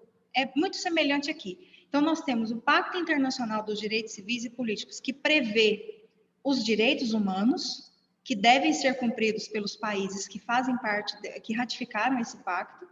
Mas o que acontece? O fato de um Estado ratificar esse pacto não autoriza imediatamente a pessoas encaminharem petições pedindo para que o comitê diga que houve uma violação de direitos humanos. Então, existe o pacto, faz parte, o Estado tem que cumprir. Agora, a ONU também criou um outro tratado que se chama Protocolo Facultativo. Esse protocolo facultativo, que é ligado ao Pacto Internacional dos Direitos Civis e Políticos, esse protocolo facultativo, os Estados também têm que ratificar. O que diz esse protocolo facultativo? Ele diz o seguinte: vítimas, pessoas podem peticionar para o Comitê de Direitos Humanos da ONU, pedindo reconhecimento dentro daquele Estado, que houve a violação de direitos humanos dentro daquele Estado. Então, a gente pensa o seguinte: lembra muito o sistema interamericano, lembra muito o sistema europeu, mas esses são sistemas regionais. A ONU tem algo específico de direitos humanos? Tribunal, não. Mas ela tem um comitê. Ela tem um comitê de direitos humanos. E, desde que o Estado tenha ratificado, seja signatário, tanto do Pacto Internacional dos Direitos Civis e Políticos e do protocolo facultativo, é possível que, desde que verificado que houve esgotamento das vias internas, claro, é possível que pessoas encaminhem petições para o Comitê de Direitos Humanos da ONU. Então, a ONU tem um órgão de proteção aos direitos humanos? Tem, é o Comitê de Direitos Humanos da ONU, que se reúne 3 vezes por ano, a maioria das reuniões lá em Genebra, é mais ligada a Genebra do que Nova York em si, fica mais ali, né, porque o próprio Palácio das Nações fica lá em Genebra, enfim. A Comissão de Direitos Humanos fica lá, então o comitê é um pequeno órgão que vai analisar essas petições. Então, suponhamos que uma pessoa entenda que houve uma violação de direitos humanos e essa pessoa não queira encaminhar para a Comissão Interamericana, ela quer encaminhar para a ONU. Então, fala, eu acho que eu sofri uma violação de direitos humanos, vou mandar para a ONU. Então, falou em direitos humanos, violação de direitos humanos e pessoas encaminhando para a ONU, só pode ser para o comitê. Então, existe o Comitê de Direitos Humanos, recapitulando para a gente poder entender. Existe um comitê de Direitos Humanos da ONU, que ele é responsável por analisar petições que são encaminhadas por pessoas, não é Estado contra Estado, pessoas que entendem que houve uma violação dos seus direitos previstos no Pacto Internacional dos Direitos Civis e Políticos. É isso. Se o Estado ratificou o Pacto Internacional dos Direitos Civis e Políticos e o protocolo facultativo, porque é o protocolo facultativo que autoriza essas pessoas a encaminharem as suas petições para o comitê, aí uma pessoa pode encaminhar sua petição para o comitê. Então, suponhamos que o Matheus, ele entenda que houve uma violação de direitos humanos com ele aqui dentro do Brasil.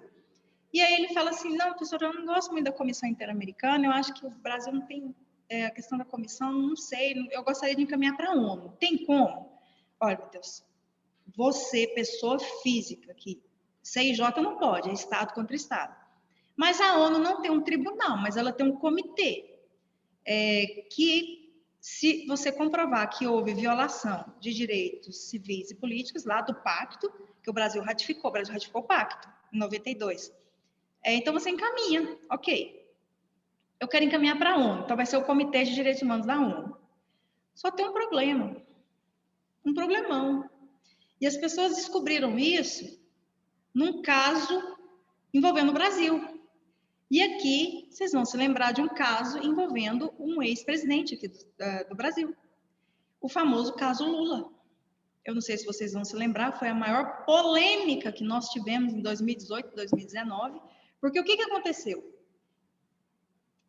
Análise jurídica, análise de relações internacionais, não é análise política, não quer confusão política aqui na sala. É análise puramente jurídica do que houve, viu, povo? Vamos lá.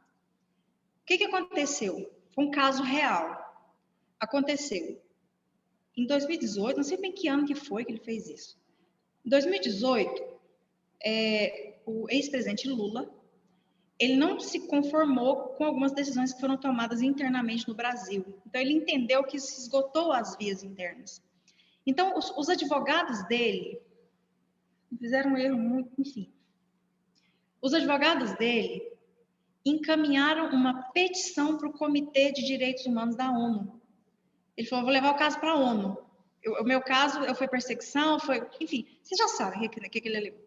E aí, o caso foi parar no comitê. Ele peticionou, por meio de seus advogados, e o caso parou no comitê. No ano de 2018 para 2019, sai uma manifestação do Comitê de Direitos Humanos dizendo o seguinte: houve violação de direitos humanos no caso Lula. Foi essa manifestação, teve toda uma documentação, saiu essa manifestação, e o Comitê de Direitos Humanos se pronunciou que, fazendo uma análise, na verdade, foi uma mulher que fez uma análise lá, uma das 18, e aí ela entendeu que naquele caso que foi apresentado, houve violação de direitos previstos no Pacto Internacional dos Direitos Civis e Políticos. Aí o que aconteceu? O negócio chegou no Brasil.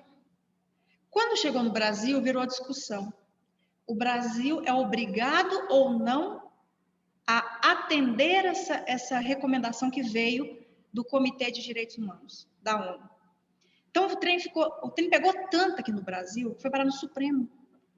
Então, o que acontecia? As pessoas uns falavam, tem que cumprir. Por quê? Porque o Brasil ratificou. Não tem que cumprir. Por isso, cada um tinha um argumento. Então, o que aconteceu? Acabou indo para o Supremo. O Supremo foi acionado para dizer se aquilo era obrigatório ou não era obrigatório. Acabou que a decisão final era de que não era obrigatório. Só que os argumentos, vamos para os argumentos jurídicos, tá? Por que não seria obrigatório? Uma falha do Brasil. O Brasil falhou. Qual que era a falha especificamente? Olha, vamos fazer uma análise aqui.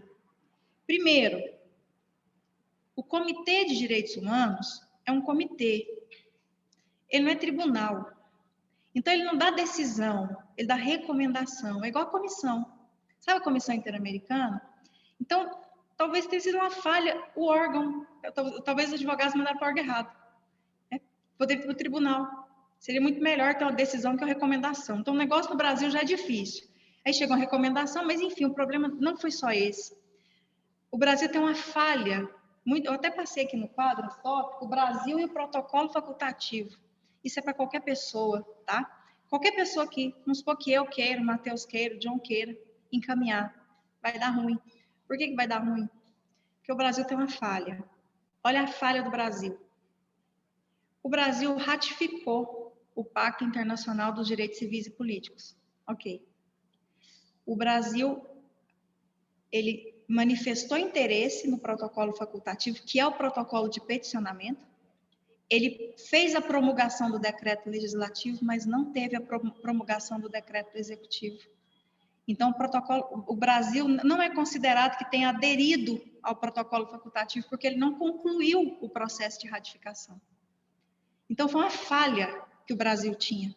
É algo que poucas pessoas têm conhecimento, tem que aprofundar muito no estudo. Então, isso na época veio à tona. Então, o que aconteceu na verdade? Eles encaminharam um pedido para lá, porque o Brasil ratificou o pacto, só que o Brasil não promulgou internamente o protocolo facultativo. Então, ele não poderia peticionar lá perante esse comitê. Por quê? Porque o processo de ratificação do protocolo facultativo não tinha sido concluído no Brasil. Então, teve um problema jurídico, que não foi nem problema de relações internacionais, aqui foi um problema jurídico mesmo. O protocolo facultativo, que é o tratado que prevê o sistema de peticionamento perante o comitê, o Brasil não promulgou ele internamente. Então, é como se ele não tivesse validade aqui dentro do Brasil. Então, o que o STF entendeu? Os ministros que não quiseram entrar em questões políticas, porque muitos entraram em questões políticas, a gente viu nitidamente. Os poucos que não quiseram entrar em questão política foi muito técnico e jurídico. Falou, o Brasil não promulgou o protocolo facultativo, então essa ação nem deveria ter sido processada lá por uma falha do próprio país, que não teve essa promulgação interna, até hoje não teve, tá? Não teve. Então foi uma falha mesmo. E teve uma outra falha lá também, porque o que acontece? Os advogados pediram uma medida provisória, uma medida cautelar, e não tem previsão de medida cautelar no pacto, só no regimento do comitê. Então, ele deveria ter... na verdade, o problema todo é porque usaram um protocolo que o Brasil não promulgou. Ele não aderiu ao protocolo facultativo. Ah, mas ele começou? Começou. É como se ele tivesse feito quase todas as etapas, mas não fez a promulgação do decreto do executivo, que é o último ato. Então, é como se ele não tivesse efetivamente aderido ao protocolo facultativo. Então, usaram o negócio errado. Se os advogados dele tivessem enviado para o Comitê Interamericano, você acha que a história poderia ter sido diferente? Eu acredito que eles têm um perfil muito semelhante. Eu acredito que pode ser, mas eles encaminharam, acho que está em andamento. Depois que o Supremo entendeu que não não tem força obrigatória no Brasil, se eu não me engano, eles encaminharam para a Comissão Interamericana. Tem que verificar como é que está dentro da comissão. Esse é um perfil muito semelhante de analisar, né? Pode ser que sim, pode ser que sim. Mesmo se fosse um outro país, como a função do comitê é só recomendar, ele não pode. Então, é aí que entra a questão de relações internacionais, Hilary. Porque, veja bem, suponhamos que seja qualquer país, na Argentina, na França, qualquer país. Aí. E vamos supor que esse Estado ele realmente tenha ratificado tanto o Pacto Internacional dos Direitos Civis e Políticos como o protocolo facultativo. Então, ou seja, estava tudo ok para fazer esse peticionamento. Aí nós temos a outra questão, é um comitê, não é uma corte. Então, recomenda, né? Não decide. Mas, se o Estado tem uma boa relação com o comitê, ele cumpre. Se o Estado não tem uma boa relação, vai ser de interesse do Estado. Quem está no governo na época vai querer cumprir? Entendeu? Então, vai depender muito das relações que esse Estado tem com o comitê. Tem Estado que olha... Por que alguns Estados cumprem recomendações da Comissão Interamericana? Se é recomendação. Recomendações também têm que ser cumpridas. A questão maior é o Brasil não tinha efetivamente feito a adesão completa ao protocolo facultativo, e esse era fundamental para o sistema de peticionamento. Então, esse foi um dos grandes problemas. Isso veio à tona na época. Olha, o Brasil ratificou o pacto, mas o protocolo que trata do sistema de peticionamento, não. Ou seja, ele foi até metade. Metade não, 80% ele concluiu, mas ele não promulgou internamente com o decreto do executivo. Vocês vão aprender de direito internacional, não lembro se vocês já... Isso, então vocês vão ver que no processo de ratificação de um tratado, tem 2 decretos. Tem o do Legislativo, do Congresso, e o último é o do Executivo. Tem o do Legislativo, mas não tem o último do Executivo. Então, o processo de ratificação não foi completamente concluído. Tá? Então, por isso que não tinha essa obrigatoriedade de ser cumprido, porque tinha um vício, porque usou um protocolo que o país não tinha ratificado completamente. Então, essa foi a questão do caso Lula. Uma análise jurídica, pelo amor de Deus, tá? Então, eu sempre falo, fazendo uma análise jurídica da questão. Por isso que eu falo, muitos ministros do Supremo, na época, levantaram muitas questões políticas. Ficou muito tendencioso ali, o negócio do lado, polarizando ali, né? Cada um fazendo suas visões. E pouquíssimos trataram dessa questão. Não, vamos analisar a questão juridicamente. O Brasil não tem a efetiva e completa ratificação do protocolo, então não tem força vinculante dentro do país. Simples, a decisão foi muito curta. Então, quando você não entra no debate, né, caloroso, analisando só a questão jurídica, foi mais um problema jurídico do que de relações internacionais propriamente. Claro que tem, né, problema de relações internacionais, mas aqui a gente tinha um problema jurídico, tá? Tá assim, Luana. Pelo menos até quando eu vi, tá lá o decretão do Legislativo. Acho muito difícil sair algum decreto executivo no atual contexto, mas assim, ainda não tem a efetiva adesão, tal decretão legislativo, não é suficiente, gente. No processo de ratificação são 2, vem primeiro o decreto do legislativo e o final mesmo, a cereja do bolo, é o decreto do executivo promulgando internamente. Então, esse que não existe, tá? Então, o processo de ratificação fica comprometido. Ok? Povo, alguma dúvida?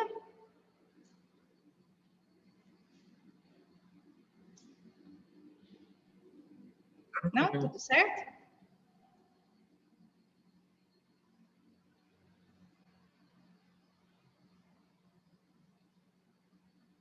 Beleza, tudo de boa. Gente, tá bom. É isso. Vamos finalizar então, tá? Se não tem dúvidas. Se alguém tiver ansioso com a nota ou ansiosa, me manda no WhatsApp que eu falo a nota para vocês. Acho que até amanhã eu fui na Secretaria-Geral hoje, pedi para arrumar lá para mim, para abrir a primeira VA, tá segunda. Quando eu entro, tem que até olhar se já arrumou. Enfim, já, de hoje a amanhã arruma.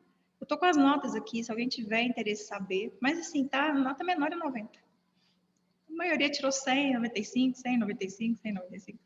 Só se vocês estiverem ansiosos mesmo, tá? E não conseguirem aguardar e resolver isso aí. Mas é isso. No mais, obrigada pela presença de vocês na aula. Obrigada pela presença na aula. E qualquer dúvida que vocês tiverem, falem comigo. Na próxima aula é prova, né? A matéria de prova é TPI e ONU. Então não tem como fugir. A matéria da prova é TPI e ONU. Pouquinha coisa, né? Praticamente nada. Então, Melissa, decidiram que não. Eu não sei, provavelmente a professora Mariana deve falar lá no grupo, em nome da instituição, mas assim, vou passar para vocês a informação que nós, professores, temos. Não vai ser presencial, vai ser online a prova, só que ela não vai ficar disponível a semana toda, igual geralmente fica. Parece que vai ser no dia da aula. Agora, eu não sei te falar se é o dia todo ou se é só no horário da aula, tipo, das 7 às 22, alguma coisa. Tá? Isso ainda está sendo definido. Isso eu não sei mesmo. O que eu sei? Que vai ser online e que não é uma prova que vai ficar disponível a semana toda. Eu acho que é uma tentativa. Acho que é uma tentativa, tá? Então, a informação que nós temos até agora, online, uma tentativa no horário, no dia da aula. Agora, se vai ser o dia todo ou se vai ser só algumas horas, ainda está sendo definido. Acredito que a professora Mariana vai colocar lá no grupo para vocês. Então, estou dando para vocês as únicas informações que eu tenho, tá bom? E a nossa matéria de prova, ONU e TPI. Tem muita coisa aí, né? Nesses dois conteúdos. Gente, boa noite. Thank you. Boa noite. Obrigada, Hilary. Obrigada pela participação de vocês, gente. Boa noite, professora. Obrigada. A gente não encontra, tá? Na próxima semana.